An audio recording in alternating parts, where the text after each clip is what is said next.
नमस्कार। Lunar astro में आपका स्वागत है। आज का जो टॉपिक है वो है 10वां घर, 10th हाउस। आपके प्रोफेशन का घर है, आपके स्टेटस का घर है, आपके अपने किए हुए कर्मों का घर है। आपको कौन से कर्म असाइन किए गए हैं।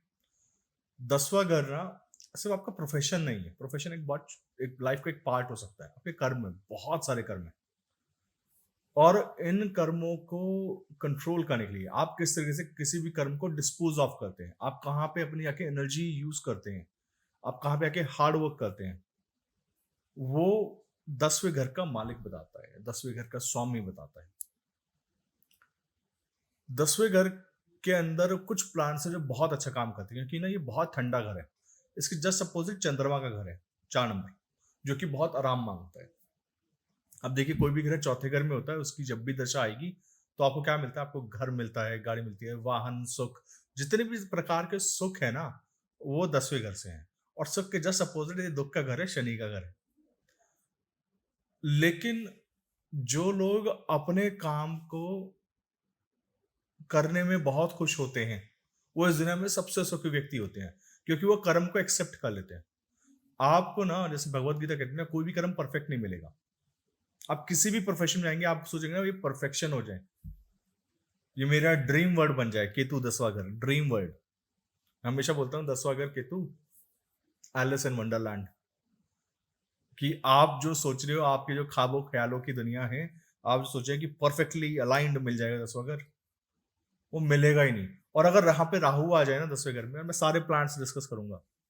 पर केतु और राहु ना यहाँ पे बहुत स्पेशल है, बहुत स्पेशल। क्योंकि ये वो काम करते हैं, और मैं बताऊंगा कब किस कंडीशंस में करते हैं। राहु और केतु 10वें घर में वो काम करते हैं जो आज तक ना किसी ने सपनों में भी नहीं सोचा था कि कोई व्यक्ति ये काम कर सकता है। और आप जितने भी लीडर्स उठाएंगे, सुभाष चंद्र बोस उठाइए, महात्मा गांधी उठाइए, आपको उनके 10वें घर में सुभाष चंद्र बोस 10वें घर सूर्य राहु, महात्मा गांधी चंद्र राहु, ल्यूमिनरीज के साथ राहु केतु मिल जाएंगे। और एक नहीं है, सारे के सारे चार्ट्स में है। एक बुक है, मैंने बहुत पहले शेयर की थी फेसबुक पे, एन साहा की वोकेशनल ऑफ एस्ट्रोलॉजी, बहुत पुरानी बुक है, मेरे पैदा होने से 20 साल पहले की बुक है। बहुत छोटी सी बुक है, लेकिन ना बहुत सिंपल से क्लूज दिए हुए हैं उसके अंदर। तो उसी के अंदर ना एक लिस्ट दी हुई है, sun Rahu and moon Rahu 10th house, list of people who had it, क्या काम किया। क्योंकि ना जब कभी भी 10वां घर के अंदर कोई भी प्लांट जाता है, उसका एक ही ऑब्जेक्टिव है, वो आपको काम करवाएगा। और उसका जिस तरीके का नेचर है, उसका जिस तरीके का टेम्परामेंट है, उसी तरीके से काम को एग्जीक्यूट करेगा। मैं मंगल से चालू करता हूँ, मैं राहु केतु पे आऊंगा, मंगल से चालू करता हूँ, क्योंकि मंगल यहाँ पे एग्जॉल्टेड है। देखिए, आपको ना जो खून का कर्म है ना, जो लीनेज का कर्म है, वो मंगल से मिलता है। इसके पहले एक और वीडियो है, जब मैं आज से 1.5-2 साल पहले प्रेडिक्टिव पार्ट 2 पढ़ा रहा था, तो उसका एक पर्टिकुलर पोर्शन है कि मंगल 10वें घर के अंदर पितरों का कर्म है, क्योंकि खून वहीं से मिला है ना। एक पर्टिकुलर केस जब मैं इसके जब मैं 10वें घर की बात करता हूँ, तो देखिए मंगल ना बहुत ताकतवर है। 10वां घर बहुत ठंडा घर है, 10वें घर में चैलेंजेस हैं। और कौन से प्लांट को सबसे ज्यादा अच्छे लगते हैं चैलेंजेस? मार्स।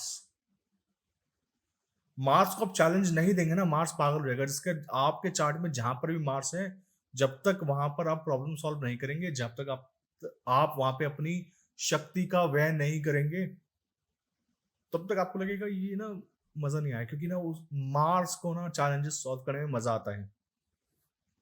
मार्स का ईगो वहीं से सेटिस्फाई होता है, क्योंकि मार्स की जितनी भी एनर्जी है ना, वो प्रॉब्लम्स को सॉल्व करने के लिए ही चालू होती है। इसलिए 10वें घर में, जो यहाँ पर जो ऐसा घर है जहाँ पे खून से रिलेटेड आपको कर्म दिए गए हैं, मंगल खून है, मंगल लीनेज है, तो मार्स 10वें घर में एग्जॉल्टेड, क्योंकि मार्स को यहाँ पे काम करने में मजा आता है। मार्स बोलता है कि ठीक है, चैलेंज है ना, काम करते हैं। मार्स 10th हाउस, ठंडा घर है, ठंडे घर के अंदर, और इतना डिफिकल्ट घर, मड मतलब यहाँ पे वात भी है, पित्त भी है, कफ भी है, कीचड़ बना हुआ है। और इस चैलेंज को ना, इस दलदल को पार करने के लिए मार्स ही है जो आपको यहाँ पे ताकत दे सकता है। यहाँ पे जितने भी गर्म प्लांट्स हैं ना, वो बहुत अच्छा काम करते हैं। यहाँ पे सूर्य आ जाए, दिग्बली होता है। क्योंकि सन यहाँ पे डिसिप्लिन्ड हो जाता है। सन मतलब डेली उठेंगे, काम करेंगे। क्योंकि अभी जो कर्म है ना, वो क्या मिला है, वो मैनेजमेंट का मिला है कि मैं दूसरों के लिए राज्य की स्थापना करूँगा, मैं दूसरों के लिए बना के दूँगा। तो मैं हमेशा बोलता हूँ 10वें घर का सूर्य बाहुबली का चार्ट है। बाहुबली मतलब कि जो जहाँ पर भी जाएगा ना, आप उगते हुए सूरज को रोक नहीं पाओगे। अगर ये सूर्य ताकतवर है, इसको ताकत मिल गई, इसको ये इसकी शक्ति का हनन नहीं हुआ है किसी और ग्रह के द्वारा, तो ध्यान रखिएगा आस-पास हमेशा ना मजमा लगा ही रहेगा, क्योंकि इस व्यक्ति के पास लोग आएँगे कि मेरा ये सॉल्व करवा दो प्रॉब्लम। ये प्रॉब्लम सॉल्वर्स का चार्ट है। 10वें घर के अंदर सूर्य मैनेजमेंट, 10वें घर के अंदर मार्स चैलेंजेस। आप देखिए 10वें घर के अंदर सूर्य या मंगल हो, कॉम्बिनेशन मिल जाए, मार्स मिल जाए सन की राशि में, सन मिल जाए मार्स की राशि में, ये लोग आराम से नहीं बैठते। ये एक के बाद एक काम करते हुए चलते हैं until and unless they get exhausted. कि इतना काम मत कीजिए, आपको ये नहीं पता चलता कि आपने बुरे टाइम में आके कहाँ पर आपको स्लो डाउन होना है। तो सन और मार्स को ना स्लो डाउन होना बताना पड़ता है। उसी प्रकार यहाँ पर आते हैं तीसरा जो प्लैनेट है वो आता है सैटर्न। तो कितने भी मुश्किल काम हो, कितना भी लंबा काम हो, सैटर्न का विजन बहुत बड़ा है। सैटर्न बोलते हैं मेरे पास टाइम बहुत है, कोई बात नहीं, कहीं से तो चालू करेंगे, एक दिन से चालू करते हैं, कहीं तो जाके खत्म होंगे। सैटर्न को ना यहाँ पर टाइम से मतलब ही नहीं है। सैटर्न को इस बात से मतलब ही नहीं है क्योंकि मार्स को बहुत जल्दी है। मार्स होता है कि 10 दिन में खत्म करते हैं। सन होता है, यहाँ पे सन बोलता है कि ठीक है, इसको कंसिस्टेंटली लेके चलते हैं, पर मार्शियन एनर्जी के साथ लेके चलते हैं अगर सन मार्स आ जाए तो। लेकिन सैटर्न बोलता है कि ठीक है, धीरे धीरे धीरे every day we will work. पहले बहुत सारी प्लानिंग करते हैं। शनि बहुत ठंडा प्लैनेट है, पर मेहनत करने वाला है, इसलिए वो धीरे धीरे धीरे अपने रिसोर्सेज जुटाता है। और सैटर्न का जो काम है ना, वो बहुत स्टेबल है। मार्स का जो काम है वो कहेगा कि 2 साल चल जाए बहुत है। सन बोलेगा कि जिस तरीके से अगर आपका इसके अंदर क्वालिटी इंप्रूव हो रहा है, बिकॉज ना सन का प्रायोरिटी क्वालिटी, और सन का दूसरा चीज है, सन को वहां पे दिखाना है कि काम होना चाहिए। तो सन के लिए फ्रस्ट्रेशन क्या है कि अगर काम नहीं होता तो सन बोलता है कि काम नहीं हो रहा, दिखाई नहीं दे रहा काम, एटलीस्ट दिखाई तो दे काम करता हुआ। सैटर्न ना धीरे धीरे रिसोर्सेज पर जमा करता है, बहुत अच्छी प्लानिंग करता है। उसके साथ बोलता है ठीक है, अब ना हम सबकी मदद लेते हैं, मल्टीपल लोग एक साथ आते हैं और मल्टीपल लोग एक साथ बैठ के काम करेंगे। तो हर किसी का छोटा छोटा एफर्ट एक बहुत बड़े काम में कॉन्स्टिट्यूट होगा, इसलिए सैटर्न 10वें घर में बहुत अच्छा है। सैटर्न 10वां घर सबको लेके साथ चलता है क्योंकि बहुत हम्बल है। मार्स के साथ परेशानी क्या है ना, मार्स कमांडर है, तो मार्स बोलता है कि ठीक है, मेरे पीछे चलना है सबको। सन बोलता है कि ठीक है, मैं ही लीड करूंगा, मेरे को बताओ मत कैसे क्या काम करना है, क्योंकि अगर मेरे को कमांड दी है, let me run the ship, मेरे अलावा कोई नहीं बोलेगा। सन को सन नहीं सुनता 10वें घर में। सैटर्न बोलता है कि सबका ओपिनियन लेते हैं, सब किसी को काम बांटते हैं, बहुत हम्बल तरीके से काम करते हैं। तो हर किसी का ना अपना अपना तरीका है काम करने का, और इसमें कुछ भी गलत या सही नहीं। ये आपके काम करने के तरीके हैं। आप अपने चार्ट में देख लीजिए, प्लांट्स बैठे हैं, वो आपका नेचर है। उसी तरीके से आपको काम करना पसंद है। आप सूर्य 10वें घर वाले को बोलेंगे कि एक काम करो, सबके साथ बैठ के काम करो, आपको भी वही काम दिया जाएगा। सूर्य 10वां करेगा नहीं, ये काम ही नहीं है हमारा। मेरा काम है एक बार आपको रास्ता दिखाना और सबसे काम करवाना। मंगल बोलेगा नहीं, मैं काम खुद करूंगा, जल्दी करके दूंगा, लेकिन ना मैं सबके साथ बैठ के काम नहीं करूंगा। यहाँ पर एक और प्लैनेट है जो डेबिलेटेड है, वो है जुपिटर। तो जुपिटर क्या है ना, जुपिटर बहुत माइल्ड है। इतने ताकतवर घर के अंदर, इतने डिफिकल्ट घर के अंदर एक माइल्ड प्लैनेट जो कि कफ का कारक है, वो ठंडे घर में आ रहा है। अब कफ ना, ठंडे में क्या होता है कि कफ ठंडे में जम जाता है और ट्रबल होने लग जाता है। तो यहाँ पे हेल्थ का इश्यू आएगा। दूसरी चीज, जुपिटर का काम है ओवरली ऑप्टिमिस्टिक होना सबसे बुरे सिचुएशंस में। लेकिन ना जुपिटर ऑप्टिमिस्टिक है ठीक है, लेकिन अब ये प्रैक्टिकल घर है, 10 अगर बिल्कुल प्रैक्टिकल है, अर्दी साइन है। वहां पर एक ऐसे बंदे का आना जो कह रहा है कि हो जाएगा ठीक, टाइम के साथ हो जाएगा ठीक, क्यों चिंता करनी। ओवरली ऑप्टिमिस्टिक है, रियलिटी में प्रैक्टिकल डिसीजन नहीं ले रहा, किस पे छोड़ रहा है, भाग्य पे छोड़ रहा है। बोल रहा है कि over a period of time हम देख लेंगे, कोई क्या ले जाएगा। तो इसलिए ना 10वें घर का बृहस्पति बहुत ज्यादा सिंप्लीफाइड है। 10वें घर का बृहस्पति से लड़ा ही नहीं जाता। इसलिए ना 10वें घर के बृहस्पति को हमेशा मैलेफिक एस्पेक्ट चाहिए। और इसीलिए कई बार नेगेटिव स्टोन्स पहनाए जाते हैं। लाइक जुपिटर की दशा के अंदर कई बार राहु का स्टोन पहनाना पड़ता है जब कोर्ट केस चल रहा होता है।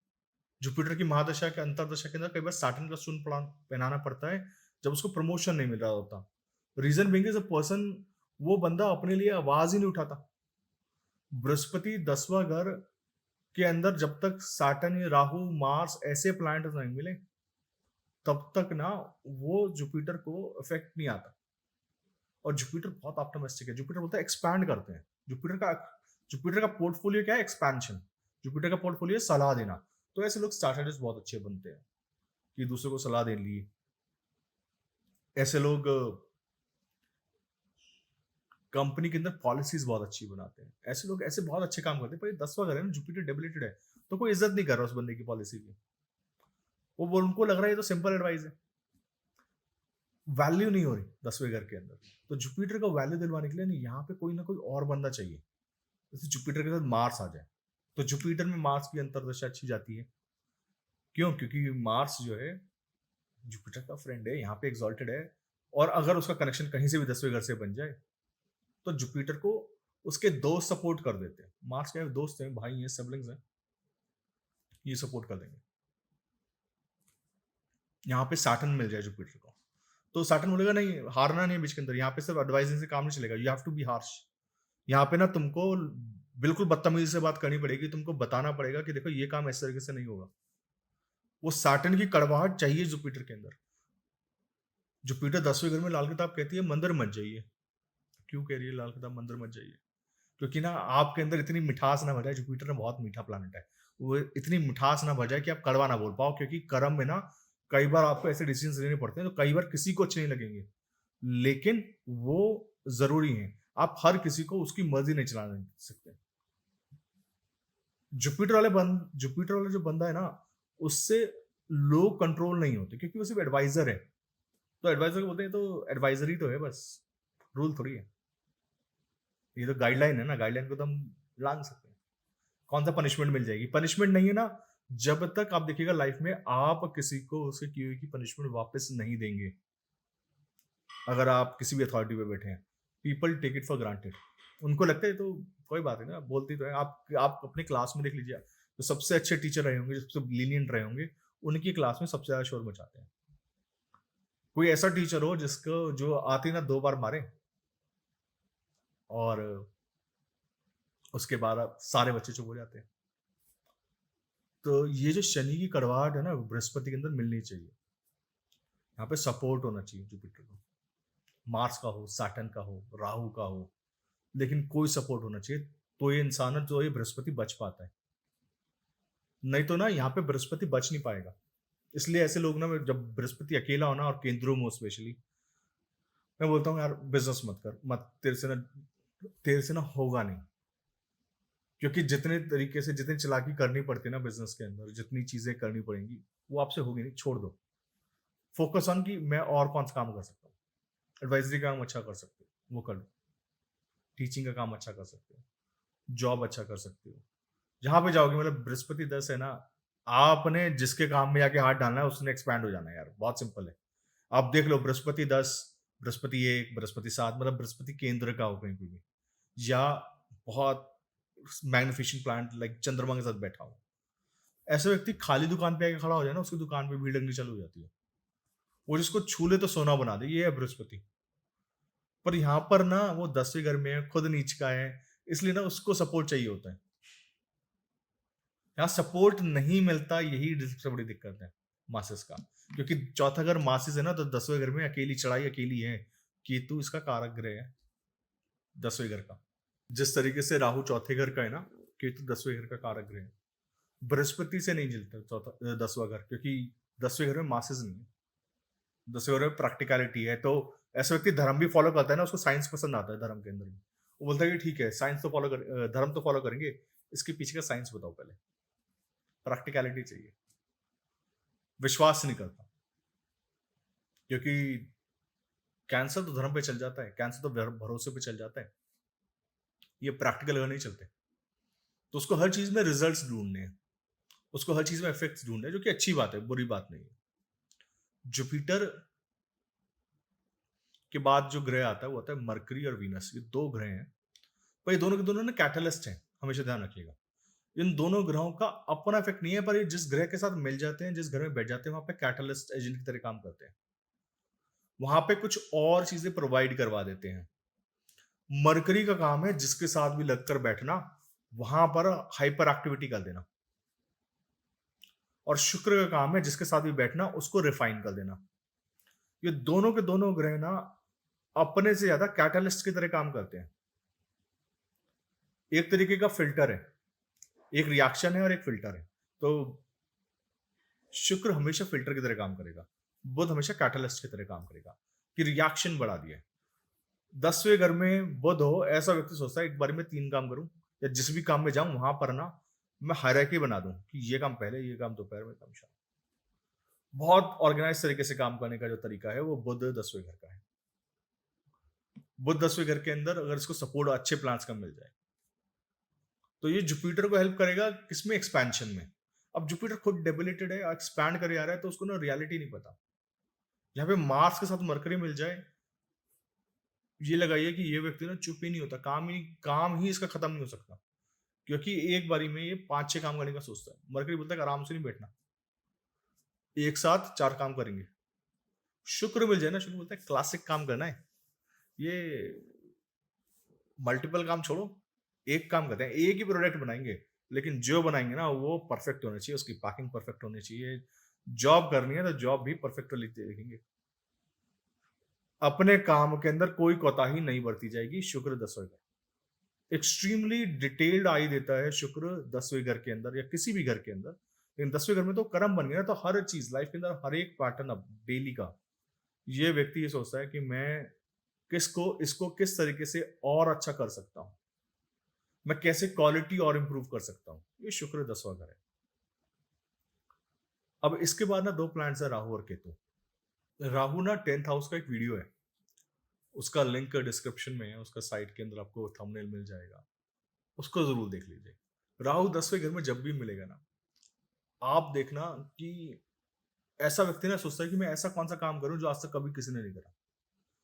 अब वहाँ पर ना कोई और प्लैनेट अगर बैठ जाए साथ में, तो राहु उस प्लैनेट को ना लगातार एनर्जाइज़ करता है और बोलता है, एक काम करते हैं, ऐसा काम करते हैं जो ना आज तक किसी ने नहीं करा। तो अगर शुक्र बैठा है, लाइक शुक्र राहु 10वां घर, तो बोलता है कि इतना डिटेल्ड काम करते हैं कि ना माइक्रोस्कोपिक लेवल पे काम करते हैं। इसलिए ना एक कॉम्बिनेशन है, जो लोग माइक्रोबायोलॉजिस्ट बनते हैं, उसमें ना आपको राहु का बहुत इंपॉर्टेंट रोल मिलेगा, शुक्र राहु का। स्पेशली जो लोग यूरिन सैंपल्स को या यूरेनिस्ट बनते हैं, उनके अंदर आपको शुक्र राहु का कॉम्बिनेशन मिल जाएगा। जब कभी केतु बैठते हैं 10वें घर के अंदर, केतु जो है ना वो 10वें घर का कारक है, क्योंकि केतु अकेला भागता है। केतु बोलता है मेरा अपना कर्म है, अकेले भागना है। और इसलिए ना किसी की मतलब केतु मोक्ष कारक है। वो 10वें घर से भी बोलता है यहाँ से मोक्ष चाहिए। तो आप ना केतु 10वें घर वाले को बोलो कि यार तू डेली ऑफिस जाया कर। आपको भी रूटीन फॉलो करने के लिए बोलो। आप एक ही काम को लगातार कुछ सालों तक करने के लिए बोलो, नहीं करेगा। क्योंकि केतु 10वें घर को ना कई बार तक काम बदलने की हैबिट है। वो एक बार जहाँ पे परफेक्शन आ गया ना राहु और केतु को, जहाँ पे उनको सुकून आ गया, जहाँ पे वो स्टेबल हो गए, वहाँ पे बोलते हैं काम नहीं करना। अब कुछ और देखते हैं, क्योंकि ये तो नॉर्मल हो गया है, और नॉर्मल बन के ही नहीं रहना, यही उन दोनों की रिक्वायरमेंट है। मैं बता रहा हूँ कि जब कभी राहु की दशा आती है ना, राहु और केतु की, आपका अपीयरेंस, आपके कपड़े पहनने का तरीका, वो एकदम से सडनली बदलता है, क्योंकि ना रूल्स फॉलो नहीं करने। 10वें घर में ना एक और प्लैनेट है चंद्रमा, जो कि पीस सीकर है। बोलता है काम नहीं, आराम से ऐसा कोई काम करेंगे जहां पर ना दुनिया को कुछ भी देके खुशी मिले। कर्म का उद्देश्य क्या है? खुशी। कुछ भी ऐसा काम कराना है, खाने से रिलेटेड, कंजम्पशन से रिलेटेड, ट्रांसपोर्ट से रिलेटेड, एक जगह से दूसरी जगह पहुंचा दिया। लेकिन ना कोई भी स्टेबल काम नहीं करना। तुम ये बोलो कि सुबह बैठो दुकान पे, और या फिर सुबह बैठो ऑफिस के अंदर, या डेली बिजनेस ये वाला करना है, नहीं नहीं नहीं, ऐसा नहीं। कुछ ऐसा करते हैं जिसमें ना दिल लगे, क्योंकि सारा का सारा खेल ना यहाँ पे मूड का है। जिसका मूड कर रहा है, और ऐसे लोग ना ऐसे प्रोफेशन चुनते हैं जो कि बहुत आर्टिस्टिक होते हैं। 10वें घर का चंद्रमा पर अनस्टेबल करियर मिलेगा आपको, जब मिलेगा जब कभी भी यहाँ पर मल्टीपल प्लैनेट्स बैठे हो, लाइक सैटर्न, सन, मार्स, जुपिटर, बहुत सारे प्लैनेट्स बैठे हैं। तो हमेशा देखिए कि यहाँ का हाउस का मालिक हमेशा सैटर्न है, उसकी चलेगी। फिर राशि का मालिक कौन है, उसकी चलेगी। और राशि का मालिक अगर सूर्य से बड़ा है, मतलब सूर्य है तो सूर्य की चलेगी। यहाँ पे ना सबसे ताकतवर की चलती है। हमेशा जब मल्टीपल प्लैनेट्स बैठ जाते हैं ना एक हाउस में, हमेशा डेलिनेट कीजिए। और मैं बता रहा हूँ कि कर्म ना भोगने पड़ते हैं। मैं दिन में 10 बार ही बोलता हूँ कई बार ना कि आपके कर्म से और आपकी दशा से बड़ा कुछ भी नहीं। दशा, मैंने ऐसे चार्ट्स देखे जो लोग, उनको लगता था ना कि उनके बिना कुछ नहीं हो सकता इस पूरी दुनिया में, उनकी किस्मत पलटती देखी क्योंकि दशा बदल गई। लाइक 8वें घर का चंद्रमा केंद्रम योग, डेबिलेटेड, सब कुछ है बंदे के पास, सीए है बंदा, दशा आई ना केंद्रम योग की, जॉब छोड़ दी। और मुझसे पूछ रही ईमेल के अंदर, सर मैं क्या काम करूं। उसकी दशा ऐसी है ना कि मैं उसको कुछ भी बताऊंगा नहीं समझ में आएगा। तो मैंने उसको बोला, उसको रेमेडी दिया, ठीक है तू ये रेमेडी कर, तेरा देखो ना थोड़ा ब्रेन सेटल आउट होगा। दशा है। एक और बहुत पावरफुल चार्ट, राहु 8वां घर, मतलब मिनिस्टर लेवल का चार्ट, पर राहु 8वां घर है ना, वो आपको जीरो पे लेके आएगा। केंद्र में योग का राहु है, राहु 4, 8, 12 में ब्लंडर्स करता है, ब्लंडर्स। मतलब कितने चार्ट देखे मैंने, राहु 4, 8, 12 जो दशा आती है ना। और क्योंकि 8वां घर ना मृत्यु है। एक पर्टिकुलर चार्ट है, जब मैं मार्स की बात करता हूँ, मैं बता रहा हूँ कि कर्म ना किस तरीके से काम करते हैं। कि एक पर्टिकुलर चार्ट मैंने देखा, बहुत रेयर डिजीज, हड्डियों से रिलेटेड। और मैंने बोला कि इस इनके पैदा होने से पहले ना, इस पर्टिकुलर टाइम पीरियड पे कोई एक ऐसा इवेंट है 10 साल पहले का, एक particular date, particular time frame निकल के 2 महीने का, इसमें आपके घर में ना कोई प्रॉपर्टी ली गई है। उन्होंने बोला कि हाँ हमें प्रॉपर्टी गिफ्ट मिली है लेडी से। तो अगर आप किसी से जमीन ले रहे हैं ना, आप कभी भी देखना, आप घर बनवाते हैं ना, आप जमीन छेड़ते हैं ना, मंगल छेड़ रहे हो। आप कुछ भी ऐसा कर रहे हो ना जिसके अंदर मंगल इन्वॉल्व हो गया है, वो बच्चा ना पैदा मंगल की महादशा में हुआ है। वो बच्चा सफर मार्स की वजह से कर रहा है चार्ट में। वो जमीन के साथ उसके कर्सेस आए हैं। तो ना इतना नैरो डाउन होता है किसी भी चार्ट के अंदर। पर मैं बता रहा हूँ कि आप कर्म से आपको ही भोग के जाना है, यहीं से भोग के जाना है। और अब तो इतने सारे चार्ट्स देख चुके हैं कि ना आपको ये पूछे ना कि बोले कि क्या मैं सिर्फ रेमेडीज से अपना काम चला लूंगा। आपका ना लाइफस्टाइल ही रेमेडी है। आप बोल रहे हो कि मैं हनुमान चालीसा करूंगा लेकिन ना मैं अपनी डिसिप्लिन नहीं करूंगा अपनी लाइफ को, ये नहीं चलेगा। आप बोल रहे हो मैं जूनियर्स के, मतलब किसी की एक दशा है, 12वीं घर की दशा चल रही है, तो मैंने बोला आपका रिटायरमेंट होने वाला है, चाहे आपकी एज 35 हो या 40 हो, जॉब जाएगा। लेकिन ना ड्यूरिंग द कंसल्टेशन मैंने पूछा कि यार ये आप अपने जूनियर्स को किस तरीके से रखते हैं, तो हर इंसान बोलेगा नहीं मैं तो बहुत अच्छे तरीके से रखता हूँ। लेटर ऑन ना जब वो उनके ही ऑफिस से कोई और व्यक्ति आया, बोला सर ऐसा है, जूनियर्स के ही पैसे नहीं देते ये लोग, सबसे ज्यादा तंग ये यही जूनियर्स को करते हैं और कोई नहीं करता। तो ना वो जो कर्म है ना, उसकी वजह से ही सब परेशान है, और यहीं की यहीं भोग के जाने। तो 10वें घर का मालिक ना आपको आपको अपॉर्चुनिटी देता है कि आप अपने डेली के कर्म इस तरीके से एग्जीक्यूट कीजिए, और बहुत हम्बल रहिए। क्योंकि ना दशा जब बदलेगी ना, आपको पता भी नहीं है कि किस तरीके से आपको नीचे लेके आएगी या ऊपर उठाएगी। किसको क्या बनाती है दशा, किसी को नहीं पता। लेकिन ना आपका डेली का जो कर्म है, लाइक आप लोगों से किस तरीके से बिहेव करते हैं, क्या आप लोगों की मदद करते हैं, क्या आप अपने जूनियर्स की मदद करें। आपके आसपास हर वक्त ग्रह हैं। जब आप अगर आपके गाड़ी चलाने का तरीका खराब है ना, साहब आपके बहुत सारे ग्रह खराब है। आपका बात करने का तरीका खराब है, आपके बहुत सारे ग्रह खराब है। आपके बहुत सारे, आपने किसी से कोई सर्विस कंज्यूम की और आप उसके बाद बोल रहे हो कि मैं पैसे नहीं दूंगा, आप उसका कितना भी रेमेडी करो नहीं चलेगा। क्योंकि ना डेली लाइफस्टाइल के अंदर ही रेमेडीज हैं। और इसलिए बोलते हैं कि कर्म इज द बेस्ट रेमेडी। लेकिन ना दुनिया को एस्ट्रोलॉजर सिर्फ ये बताता है, देखो यार ये जो कर्म है ना, और रेमेडीज करने से होता भी यही है कि आप ना थोड़े हम्बल हो जाते हैं, आपको समझ में आता है मुसीबत आती है तो, कि ये मेरे कर्म ना शायद यहाँ से आ रहे हैं। और अगर ऐसा सब कुछ ठीक होता तो आपकी लाइफ में प्रॉब्लम क्यों है। ऐसा तो हो नहीं सकता ना कि आप बोल रहे हो कि मेरा लाइफ मैं सब कुछ भला करता हूँ, लेकिन मेरी लाइफ में प्रॉब्लम है। ऐसा नहीं होता। आपने बहुत सारा काम ऐसा कर रखा है ऑलरेडी, इसलिए आपकी लाइफ में प्रॉब्लम है। दिस इज़ वो ऐसा चक्र है ना जो आप सॉल्व ऐसे नहीं कर पाओगे। अपने आप को किसी और से दिखवाना पड़ता है। वो ऐसा जब वो काम करता है। 10वें घर का मालिक लगन में हो, ठीक है? तो बहुत अच्छा है कि आपको ना बहुत सारा कर्म अपने भाई-बहनों के लिए मिलेगा, लोगों की मदद के लिए मिलेगा और ऐसे लोगों के लिए आपको लगातार मदद करनी चाहिए जो हैंडीकैप होते हैं, जिनकी बॉडी में कोई डिफेक्ट आ गया है। आपको ना लाइफ में बहुत सारे ऐसे चांसेस मिलेंगे जहाँ पर आपको ना मशीनरी के साथ काम करने का टाइम मौका मिले। ऐसे किसी इंडस्ट्री में काम करने का मौका लगे जहाँ पे ह्यूमंस बहुत ज़्यादा हैं, ह्यूमंस का हेल्प करने का काम मिले, जहाँ पे बहुत सारी लाइफ आप इफ़ेक्ट कर पाएँ। उसी के थ्रू आपका उद्धार है। अब आप देखिए वो प्लैनेट जिस तरीके का है ना, लाइक अगर ये शुक्र है ना, तो मतलब आपका काम ब्यूटी ब्यूटी से रिलेटेड है, कपड़ों से रिलेटेड है। वो कर्म अगर आपने ढंग से कर लिया ना, आपको किसी और कर्म को करने की ज़रूरत ही नहीं। लेकिन ना और मैं हमको ऐसा लगता है खुद को और मैं खुद भी अपने आप को ये बोलता हूँ, हमको खुद को ऐसा लगता है कि हम जो कर्म कर रहे हैं ना वो बेस्ट है। अनटिल एंड अनलेस आप किसी और के पास जाते हैं और उससे कुछ सीखते हैं और आपको लगता है यार आपको तो कुछ भी नहीं आता। मैं रिसेंटली एक पर्टिकुलर प्रोजेक्ट पे काम कर रहा था और उसका रिजल्ट्स आपको दिखाई देंगे अगले 5-6 महीने के अंदर। तो जब एक आप बहुत प्रोफेशनल टीम के साथ काम कर रहे थे तो मेरे को लगा यार ये लोग बहुत मेहनत करते हैं, मैं तो इनका 10% भी मेहनत नहीं करता। ये जो भ्रम है ना, ये भ्रम की स्थिति तब टूटती है जब ना आपके अपने से किसी अच्छे से मिलते हैं।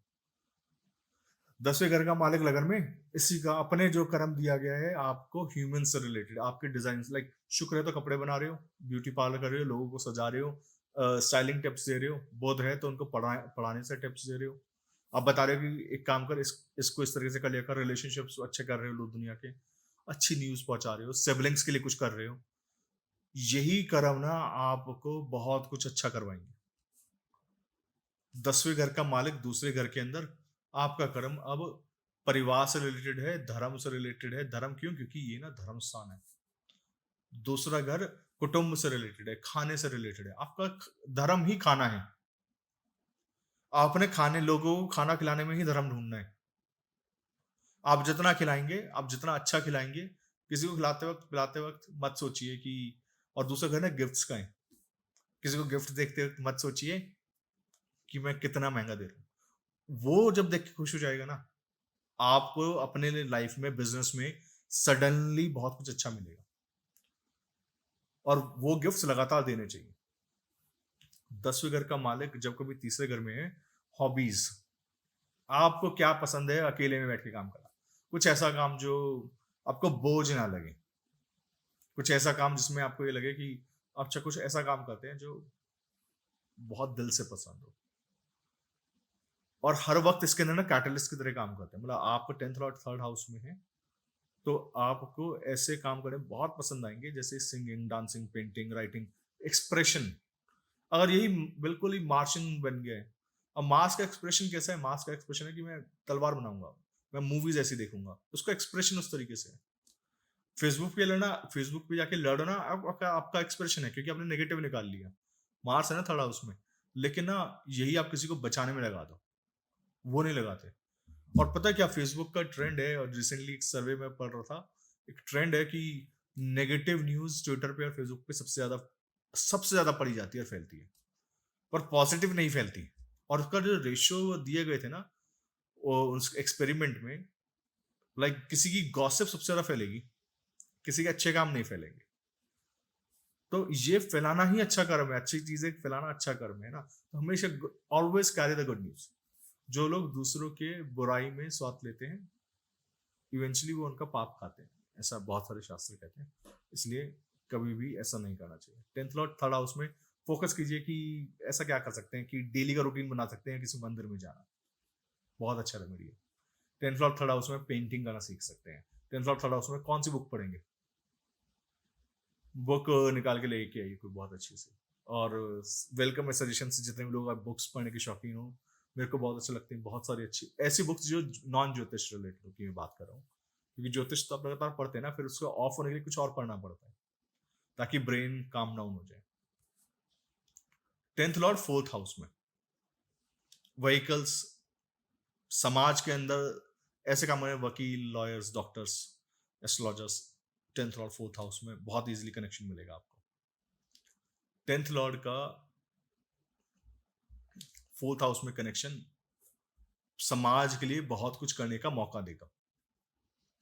आप क्या करते हैं, मतलब आप मार्शियन काम करते हैं, 10th लॉर्ड 4th हाउस में मार्स है, तो आपको मार्स से रिलेटेड काम मिलेगा। सैटर्न है तो कंस्ट्रक्शन से रिलेटेड देगा, मजदूरों से रिलेटेड देगा। पर ना ये अनस्टेबल घर है, तो मतलब बिजनेस स्टेबल नहीं रहेगा। जिस तरीके से 10th लॉर्ड 3rd हाउस में आपको रेगुलरली ट्रैवल करना पड़ेगा ना बिजनेस के लिए, 10th लॉर्ड 2nd हाउस में आपको हमेशा एक लार्ज ग्रुप को मैनेज करना पड़ेगा। 10th लॉर्ड जब भी 4th हाउस में आएगा, लीडर बनाया जाता है मासेस का, हमेशा आपके अंडर में लोग रहेंगे काम करने के लिए। बट प्रॉब्लम ये है यहाँ पर ना, आपको आराम से नहीं बैठने देगा। ऐसे व्यक्ति को ना वो लेता सोता भी फाइलों के साथ है। 10th लॉर्ड 5th हाउस के अंदर अच्छा कॉम्बिनेशन है, क्योंकि ना 10वां घर का मालिक जब 5वें घर में, एक तो केंद्र और त्रिकोण मिल गए हैं, बहुत अच्छा है। एक सबसे पावरफुल केंद्र के साथ सबसे पावरफुल त्रिकोण मिला है, और 5वां घर ना पूर्व पुण्य, तो मतलब आप वो काम करेंगे जो आप पहले करते हुए आ रहे थे। आपके पुण्य के जैसे आपको सीट मिलेगी, आपको चेयर मिलेगी, गद्दी है, और आप कमाएंगे इस गद्दी को ना। 10वें घर में हर चीज कमा के लेनी पड़ती है भाई, सब कुछ फ्री नहीं है उधर। 10th लॉर्ड 5th हाउस के अंदर गद्दी है, लेकिन गद्दी कैसे आएगी, मेहनत से आएगी, पिता की कृपा से नहीं मिलेगी। 9th लॉर्ड 5th में हो तो पिता की कृपा से मिल जाती है गद्दी। यहाँ पे 10th लॉर्ड है, आपके अपने कर्म ही आपको गद्दी दिलवाएंगे। 10th लॉर्ड 6th हाउस में हो, आपका काम है लगातार मेहनत करना, और मेहनत के बाद दुनिया को लगातार ऐसे कामों के अंदर उलझाने, क्योंकि 10वें के 6ठे घर में ना वो लगातार मेहनत करवाता है, जॉब करवाता है। ऐसे बंदे को ना मैं बोलता हूँ बिजनेस में नहीं जाना चाहिए यार, अनटिल अनलेस कोई और कॉम्बिनेशन उसको नेगेट कर रहा हो। क्योंकि 10th लॉर्ड 6th हाउस में जब भी जॉब के अंदर जाता है तो वो 12वें घर में ना, एक कहावत है बिजनेस के लिए कि आंखें बंद करनी पड़ती हैं अपनी बहुत बार, क्योंकि बहुत सारे काम आपके सामने ऐसे हो रहे होते हैं, आपको लगता है छोड़ो मेरा काम नहीं है, मेरे को ना अभी पूरा बिजनेस रन करना है, तो मैं इसको अपना दिमाग यहाँ नहीं लगाता। 10वें घर का मालिक 6ठे घर में ना, तो उसको दिमाग हर जगह लगता है, हर छोटी से छोटी बारीकी में लगता है। तो ऐसा कोई बिजनेस कर सकते हो जिसके अंदर बहुत दिमाग लगाना पड़ता हो, जिसके अंदर हर छोटी चीज पे ध्यान देना पड़ता हो, तो वो उलझाए रखेगा। जैसे कि एक चार्ट था, 10th लॉर्ड 6th हाउस में चंद्रमा, ये इनका स्वीट शॉप है, बहुत अच्छा। और तो ये मेरे को बोले कि लेकिन ना भगवान जिसको वो बनाता है ना, जिसको सजा देनी होती है ना, उसको हलवाई बनाता है। रीजन क्या था, क्योंकि इतना डिटेल्ड काम है और इतना सारा सरदर्दी है उस काम के अंदर, कि 10th लॉर्ड 6th हाउस में चंद्रमा इस तरीके से मेहनत करवा रहा है, खाने के तरीके में काम करवा रहा है। 10th लॉर्ड 7th हाउस में या तो ड्राइवर्स बनाता है, या ऐसे काम करवाता है, आपको लगता है जैसे रिस्क एनालिस्ट, कहाँ पे कितना खतरा हो सकता है। 10th लॉर्ड 7th हाउस में, 10th लॉर्ड 7th हाउस में, क्योंकि ये 10th से 10th है, 4th से 4th है, ये लोग ना एक्सट्रीमली बैलेंस हैं। जब भी 7th और 10th मिल जाते हैं ना, एक्सट्रीमली बैलेंस रहते हैं, कि दोनों तरफ प्रोग्रेस करते हैं, कि घर पे भी जाके टाइम देना है, ऑफिस में भी टाइम देना है। Very balance attitude and approach in life, और ये इनको लगातार प्रोग्रेस मिलता है। ये अच्छा कॉम्बिनेशन है। 10th लॉर्ड 8वें घर में ना, हम्बल रहना सीखिए, क्योंकि 8वां घर ना बेइज्जती है, 10वां घर ईगो है, 8वें घर में ना ईगो है नहीं। तो आपको जिस भी चीज पे घमंड हो, नाज हो, 8वां घर ना वो मौका देगा नहीं, देगा लेकिन मरने के बाद। मरने के बाद बहुत लोग याद करेंगे, मरने के बाद लोग कहेंगे कि बहुत अच्छा काम करा आपने। जीते जी लोग आपको काम करवाने के बावजूद भी कहेंगे ये क्या काम, ये तो काम कोई भी कर सकता है।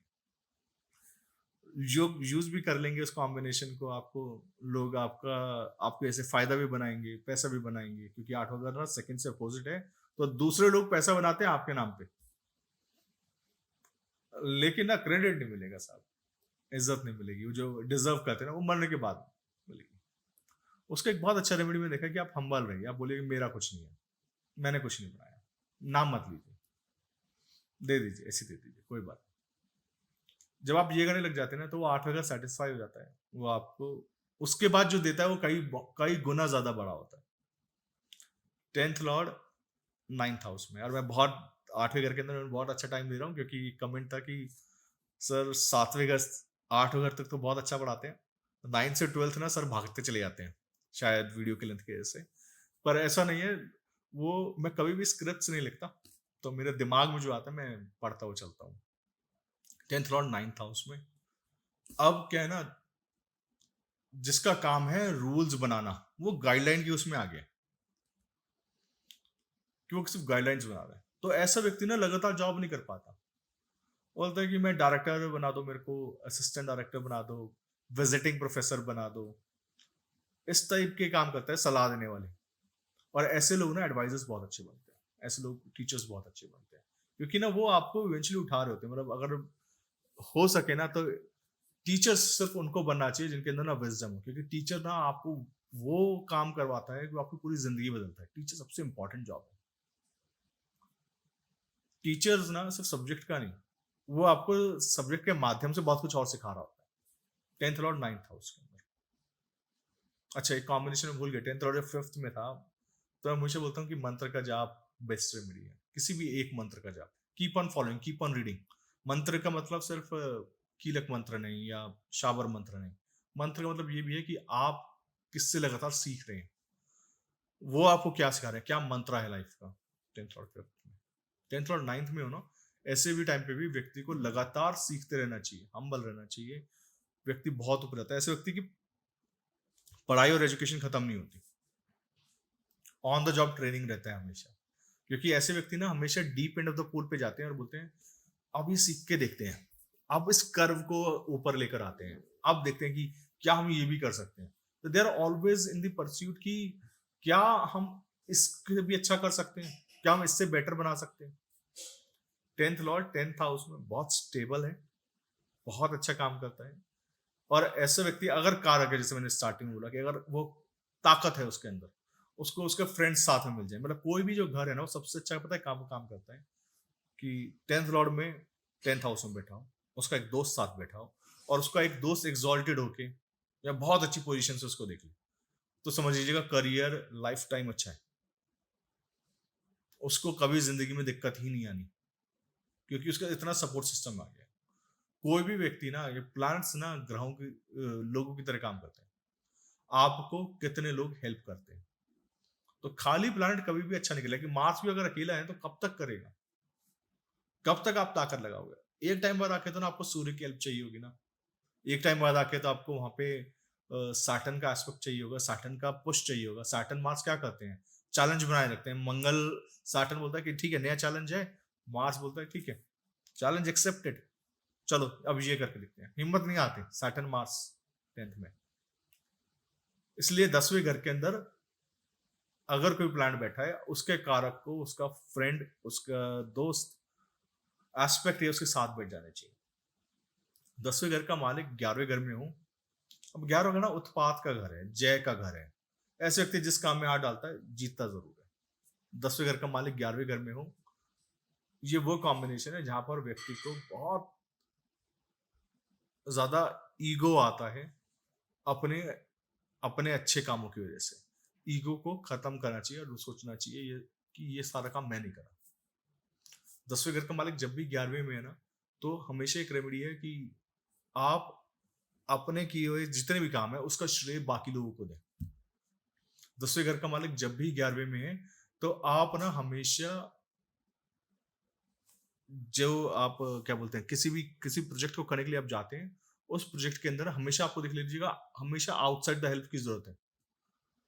ऐसे व्यक्ति को ना बोलो कि डायरेक्टली तरीके से बिजनेस कर ले, सीधे तरीके से बोलेगा नहीं, हम ना बैकडोर से चलते हैं, हम ये काम इस तरीके से करते हैं। उसको 10th और 11th में फ्रेंड्स बहुत ज्यादा हेल्प मिलता है, और अच्छा कॉम्बिनेशन है ये मनी कॉम्बिनेशन भी बन गया। 10th 12th में हो, ये लॉसेस का घर है, और बहुत एफर्ट्स डालने पड़ते हैं किसी भी काम को। ये समझ लो कि ये 10वें घर का मालिक 12वें घर में ना एक टांग पे खड़े होकर काम करना है, और कंप्लेंट बिल्कुल नहीं करनी, क्योंकि आपकी जो परेशानी ना वो समझना किसी ने है नहीं। क्योंकि 12 अगर आइसोलेशन है साहब, आपका कर्म आइसोलेशन में जाके है। और ऐसे आइसोलेशन में जाके हैं जहाँ पे आपने अपन अपने बर्थ प्लेस पे कामयाब होना ही नहीं है।